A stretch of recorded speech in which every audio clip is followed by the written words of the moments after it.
안녕하세요. 사연을 부탁해입니다. 오늘의 사연을 소개하겠습니다. 사연을 시작하기에 앞서 남자친구와의 만남을 이야기하자면 그날은 한 삼겹살집에서 절친 혜영이의 승진을 축하하고 있었습니다. 혜영아, 승진 축하해. 넌 벌써 승진했고 난 이제야 하는 건데 뭐. 그래봤자 나도 작년에 했던 건데 거기서 거기 아니겠어? 사실 너한테 말도 못하고 걱정 많이 했거든. 저번에 프로젝트 때 네가 도와줘서 승진된 것 같다는 생각이 들어. 나는 그냥 술 마시고 몇 마디 한 거밖에 없는데 내가 도움이 되긴 무슨 도움이 됐다고 그래. 그때 그 몇 마디 때문에 아이디어가 번쩍했잖아. 암튼 네 덕분이 분명해. 그래서 내가 맛있는 거 사준다고 했더니 먹고 싶은 게 겨우 삼겹살이 뭐냐? 혜영이가 미안한 표정으로 제 그릇 위에 삼겹살을 올려줬습니다. 너 기억 안 나? 우리 대학 다닐 때 말이야. 둘 다 고기 좋아해서 맨날 삼겹살 먹고 그랬잖아. 난 그때 네 자취방에서 삼겹살에 맥주 마실 때가 진짜 행복했어. 너랑 있으면 마음이 항상 편했거든. 사실은 오늘도 네 자취방에서 삼겹살에 맥주 마시자고 하고 싶었는데 네가 귀찮다고 할까 봐 그냥 말 안 꺼낸 거야. 그때는 대학생 때라 돈도 많지 않고 그러니까 그런 거고 지금은 우리도 어엿한 직장인인데 그런 궁상을 떨 필요가 뭐가 있겠어. 난 절대 궁상이란 생각 안 들거든. 그때가 참 좋았어. 우리 맥주 마시다가 늦잠 자서 강의 못 들은 적도 있잖아. 이제는 그때 일이 추억이 됐네. 라며 지나간 일을 회상하고 있었는데요. 사실 혜영이와 저는 대학 동기입니다. 혜영이는 본가가 지방이다 보니 홀로 자취를 했고 절친이 된 이후로 혜영이 자취방에서 자주 시간을 보내곤 했어요. 물론 취업을 하고 난 뒤에도 간혹 혜영이 자취방에서 뒹굴거리긴 했지만 그때의 그 낭만은 많이 사라졌다고 해야 할까요? 그러면서 가끔은 그때가 그립기도 했는데요. 아무래도 대학을 다닐 때와 직장을 다닐 때와는 모든 것이 너무나 다를 수밖에 없었으니까요.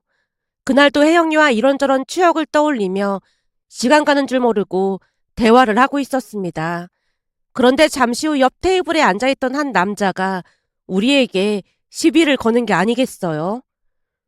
야, 니들 지금 좋은 회사 다닌다고 자랑질하는 거야? 네? 저희는 그냥 대화만 나눈 건데요. 갑자기 큰 소리로 우리에게 쏘아붙이는 모습에 잔뜩 얼어붙은 채 제가 겨우 대답을 했는데요. 남자를 자세히 살펴보니 이미 만취 상태인 듯 해보였기에 더 이상 시비가 붙으면 안 되겠다는 생각이 들었어요. 결국 제가 바로 사과를 했습니다. 불편하게 해드렸다면 죄송합니다. 뭐? 불편하게 해드렸다면 죄송합니다. 이것들이 좋은 회사 다닌다고 목에 힘이 잔뜩 들어갔네. 그리고 승진이 어쩌고 저쩌고 하던데 그렇게 기분이 좀 나한테 술이나 한잔 따라 보던지.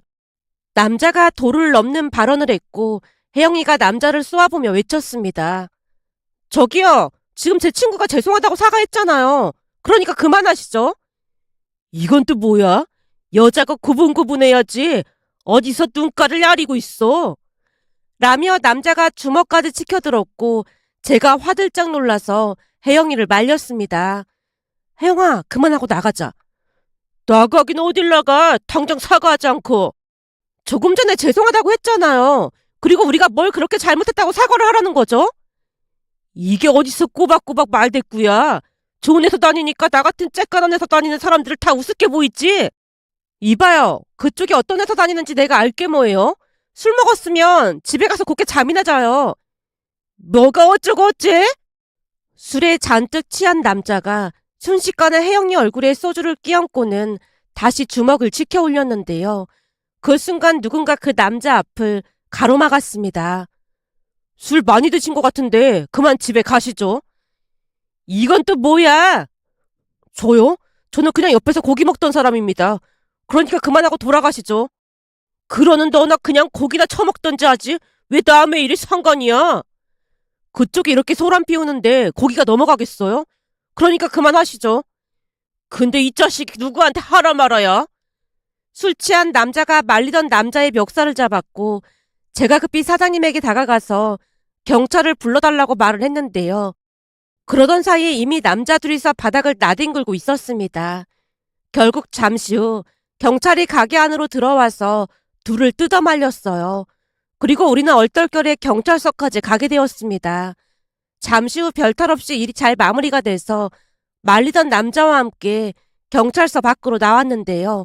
어찌나 고맙던지 제가 감사 인사를 했어요. 저희 때문에 너무 고맙고 죄송합니다. 아닙니다. 그쪽은 잘못한 게 없는걸요. 사실 저도 평소에는 막 나서고 그러는 성격은 아닌데 갑자기 여동생 생각도 나고 그래서 그냥 있을 수가 없더라고요. 거기다 오늘따라 술이 조금 들어가다 보니 객기를 부린 것도 없잖아 있네요. 이왕 이렇게 된 김에 통성명이나 하죠. 저는 김지석입니다. 아, 저는 이지호이고 여기는 제 절친 김혜영입니다. 지석이란 남자가 멋쩍게 웃고 있었는데요. 지석 씨 옆에 있던 친구가 자랑스러운 표정으로 말했어요. 오늘 우리 지석이가 참아서 다행인 거지. 만약 그대로 주먹 날렸다면 그 인간 옥수수 다 털렸을걸요. 지석이가 오랫동안 취미로 복싱을 했거든요. 아, 네, 감사합니다. 라며 혜영이와 제가 쑥스러운 듯 미소 짓고 있자 지석 씨가 제게 명함을 건네며 말했어요. 이것도 인연이라면 인연인데 명함 하나 받을 수 있을까요?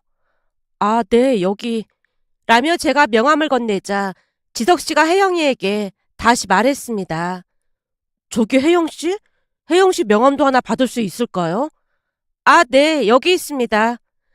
그럼 오늘 아주 반가웠습니다. 제가 지금 꼴이 말이 아니라 창피해서 그만 실례를 해야 할 것 같네요. 지석 씨가 싱긋 웃으며 급히 발걸음을 옮겼습니다. 그 모습에 혜영이와 잠시 웃음이 터졌는데요. 지석 씨와 친구가 멀어지는 모습을 보고 있다가 제가 혜영이 옆구리를 찌르며 말했어요. 내가 볼 때 저 지석이란 남자가 너한테 관심이 있는 것 같아. 에이, 무슨 말도 안 되는 소리라고 있어. 말이 안 되게 왜 안 되냐? 보니까 내내 네 얼굴만 뚫어져라 바라보던데. 우리 혜영이 승진도 했는데 남친도 생기는 거 아니야? 복싱을 했다고 하는데 근육도 장난 아닌 것 같더라. 혹시 연락 오면 잘해봐. 됐거든. 저 사람이 나한테 연락을 왜 하겠냐? 라며 혜영이와 장난을 치다가 집으로 돌아왔습니다.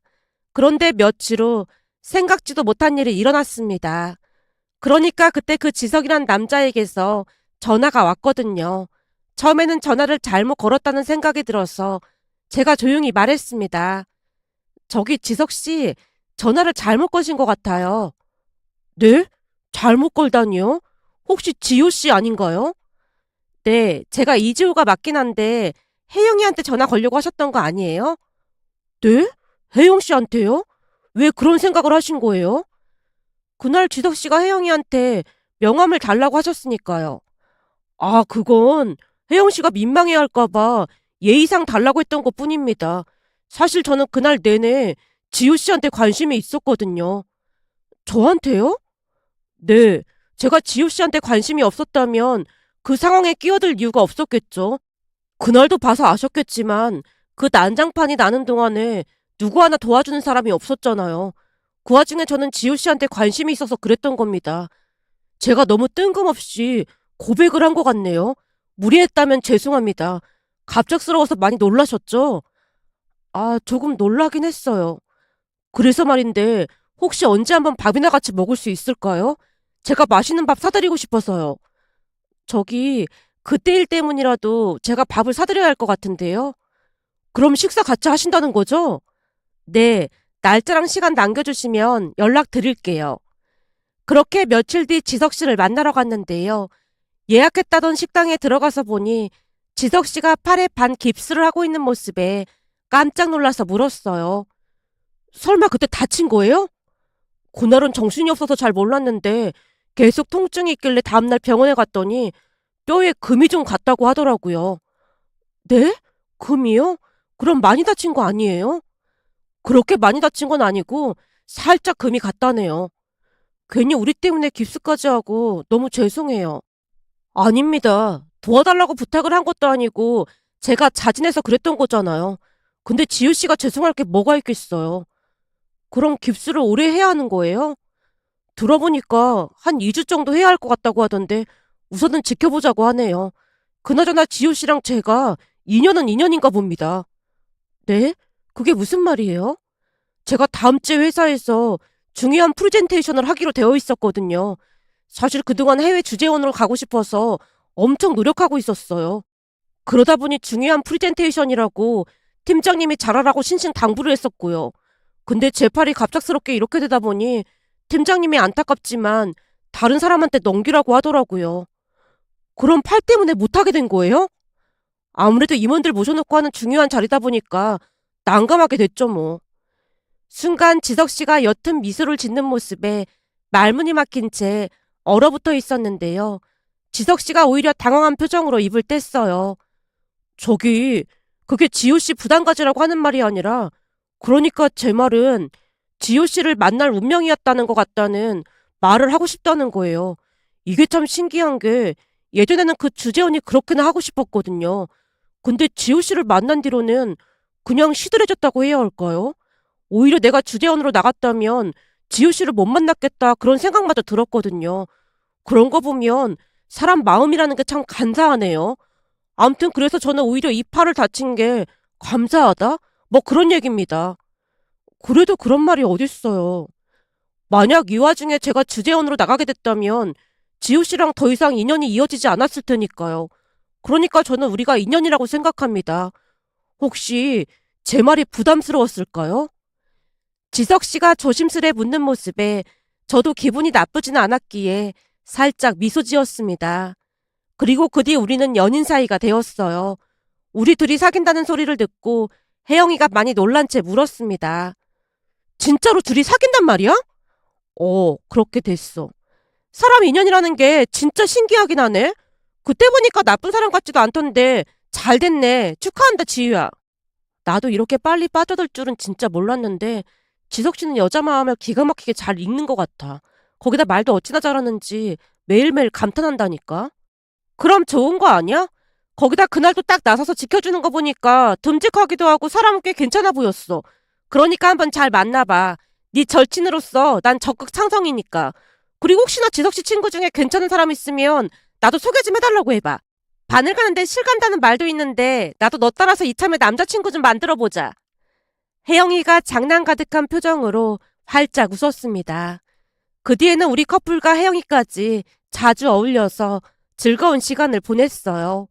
남친 성격이 워낙 좋다 보니 혜영이와도 트러블 없이 잘 지냈으니까요. 그러는 동안에 지석 씨가 혜영이에게 회사 동료를 소개해줘서 혜영이도 남자친구를 사귀게 되었습니다. 그 바람에 우리는 커플끼리 자주 모여서 즐거운 시간을 보냈어요. 그렇게 지석 씨와 1년 정도 사귀었을 무렵 혜영이에게서 전화가 왔습니다. 지우야, 오늘 저녁에 시간 괜찮아? 오늘 저녁에? 혹시 지석 씨 만나러 가는 게 아닌가 해서 연락해봤어. 오늘 지석 씨 회사 일 때문에 바쁘다고 하더라고. 그럼 오늘은 나 만나도 되는 거네? 혹시 무슨 일 있는 거야? 우선 만나서 얘기하자. 혜영이 말에 잠시 후 약속 장소로 나갔는데요. 그날따라 혜영이가 먼저 와서 기다리고 있었습니다. 일찍 왔네? 말일인데 바쁜 거 아니야? 너 말일에 항상 바쁘잖아. 지금 그게 문제가 아니야. 뭐? 그게 무슨 소리야? 혹시 지석 씨가 너한테 프로포즈 했어? 프로포즈? 아니, 프로포즈라니 갑자기 무슨 말을 하는 거야? 사실은 상민 씨가 하는 말이 지석 씨가 곧 너한테 프로포즈 할 거라고 했거든. 우리 만난 지 1년밖에 안 됐는데 벌써 프로포즈를? 내 남친 말로는 그랬어. 근데 내가 이상한 소리를 들었지 뭐야? 이상한 소리라니? 혹시 지석 씨 일인 거야? 제가 걱정스레 혜영이를 빤히 바라봤는데요. 그도 그럴 수밖에 없었던 것이 혜영이 얼굴에 근심 걱정이 가득해 보였거든요. 그러니까 내 말 잘 들어야 해. 상민 씨도 이런 말을 나한테 해야 하나 말아야 하나 많이 고민했다고 하더라고. 대체 무슨 말인데 그래? 그게 한 달 전인가 지석 씨가 상민 씨한테 이상한 소리를 했다더라고. 그러니까 집안에 일이 생겨서 결혼을 서둘러야겠다 그런 소리를 했다는데 혹시 그동안 지석 씨 뭔가 이상한 거 없었어? 이상한 거라니? 그러니까 평소랑 많이 달라진 것 같다거나 그런 게 없었냐는 거지. 글쎄, 난 잘 모르겠던데. 제가 고개를 갸우뚱거리고 있자 혜영이가 다시 말을 이어갔습니다. 상민 씨도 엄청 조심스럽게 말을 꺼내더라고. 근데 너랑 내가 절친인 거 알고 있다 보니까 그냥 모른 척할 수가 없었다나 봐. 대체 무슨 일인데 그래? 그게 조금 전에도 말했지만 상민 씨 말로는 한 달 전쯤에 지석 씨가 이상한 소리를 하더래. 그러니까 결혼을 빨리 서둘러야 한다는 말을 했다는데 결혼을 서두르다니? 들어보니까 집주인이 전세를 올려달라고 했다는데 좀 많이 올려달라고 했다나 봐. 그게 우리 결혼이랑 무슨 상관이라고 그래? 결혼하면 네가 모은 돈이 있을 거 아니야. 네가 대충 얼마 모았다고 말을 했다며. 그걸 합해서 전세금 올려줄 생각이었다나 봐. 난 도무지 무슨 소리를 하는 건지 이해를 할 수가 없네. 그러니까 내가 모은 돈을 합해서 전세금을 올려주고 그렇게 학가에서 살자는 거잖아. 내가 왜 그래야 하는 건데? 나한테 상의도 안 하고 학가를 한다고? 그것도 집 전세 보증금이 모자라서? 말도 안 되는 소리를 하고 있어. 너 혹시 잘못 들은 거 아니야? 그동안 지석 씨 만나면서 쪼들리고 그러는 거 전혀 못 느꼈는데 전세 보증금 올려주려고 학가라니.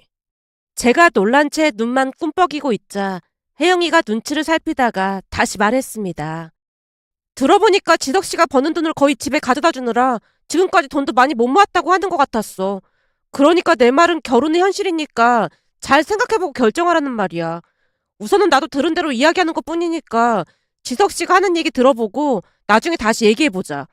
근데 나는 네가 굳이 가시밭길로 가지 않았으면 좋겠어. 혜영이가 근심 가득한 표정으로 한동안 바라봤습니다. 그렇게 며칠 동안 많은 생각을 하면서 어떻게 해야 하나 고민만 하고 있었는데요.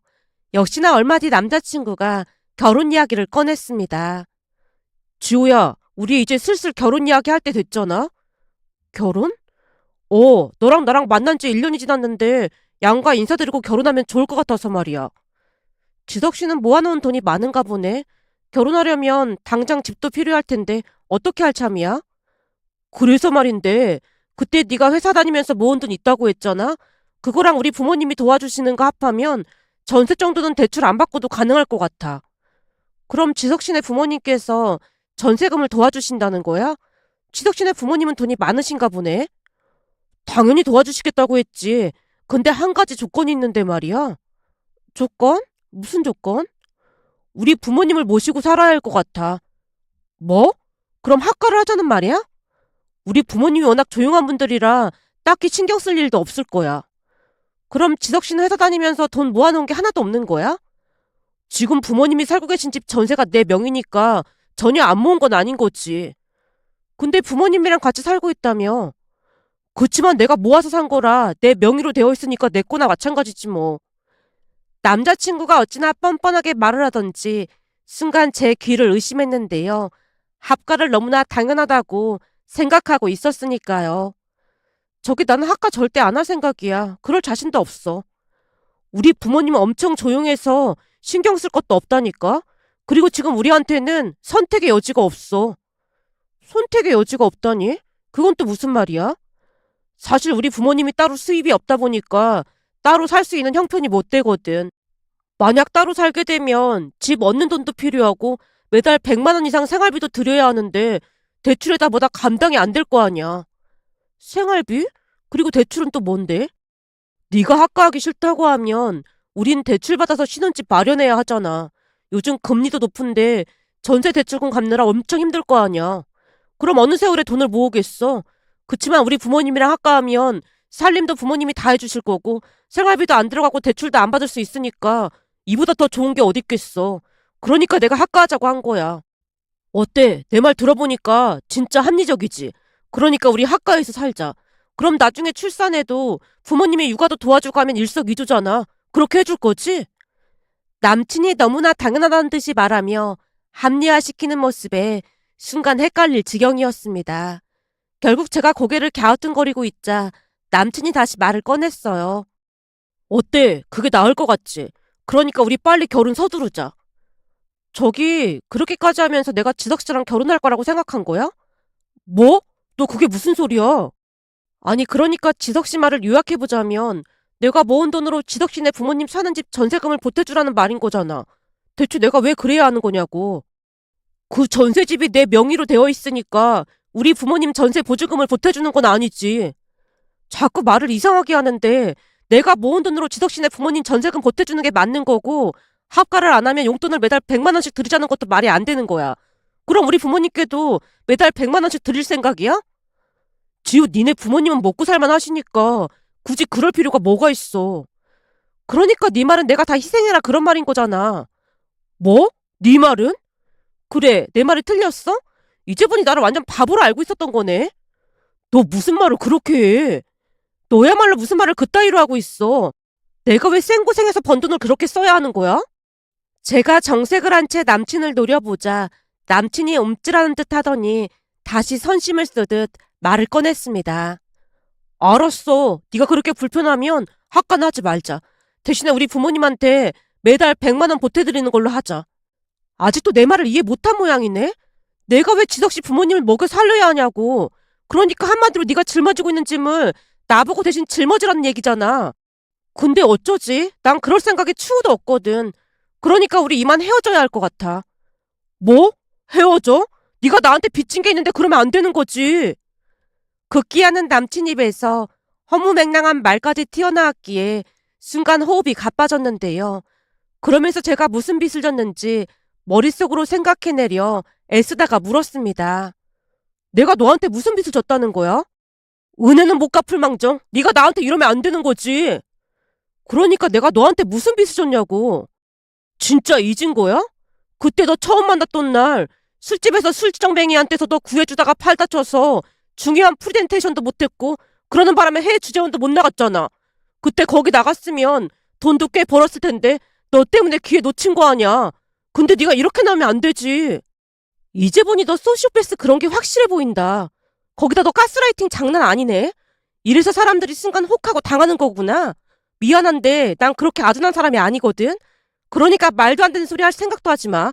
설마 네가 그런 말 하면 내가 움찔할 줄 알았던 거야? 진짜 은혜를 원수로 갚네.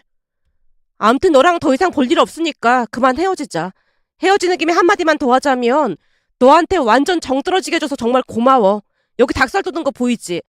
그나마 너한테 남아있던 정도 뚝 떨어지게 해줘서 고맙다. 그리고 너 말이야.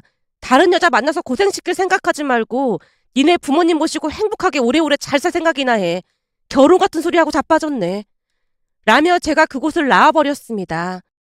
제 뒤통수에 대고 전남친이 고래고래 소리를 질렀지만 상관도 하지 않고 곧장 집으로 돌아왔습니다. 그 뒤에도 전남친이 계속 연락해왔지만 바로 전화를 차단한 채 전남친과는 완전히 헤어졌습니다.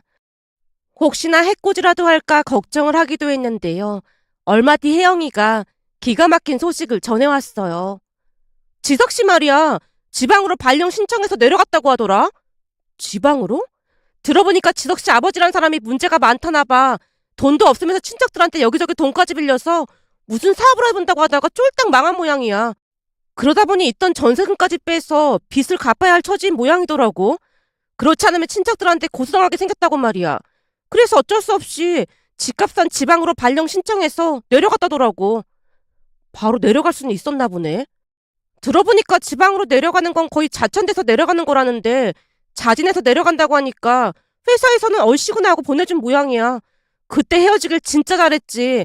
너 완전 인생 끝장날 뻔했다니까. 라는 혜영이 말에 다시 한번 소름이 돋았습니다.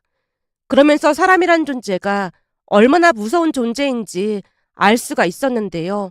전 남친이 어찌나 자신을 잘 포장했던지 마치 카멜레온 같았다고 해야 할까요? 만약 그 사람의 한쪽 면만 보고 결혼을 했더라면 제 인생이 나락으로 떨어지지 않았을까 하는 생각과 함께 사람들이 사기를 왜 당하는지 조금은 알 것 같기도 했습니다. 전 남친도 말을 어찌나 잘하던지 순간 저도 많이 혼란스러웠으니까요. 이번 일을 겪으며 결혼할 사람을 만날 때는 신중하고 또 신중해야 함을 깨닫게 됐는데 다른 사람들도 이런 일이 없었으면 하는 마음에 이렇게 글 남겨봅니다. 오늘의 사연은 여기까지였습니다. 즐겁게 보셨다면 구독, 좋아요 부탁드립니다. 고맙습니다.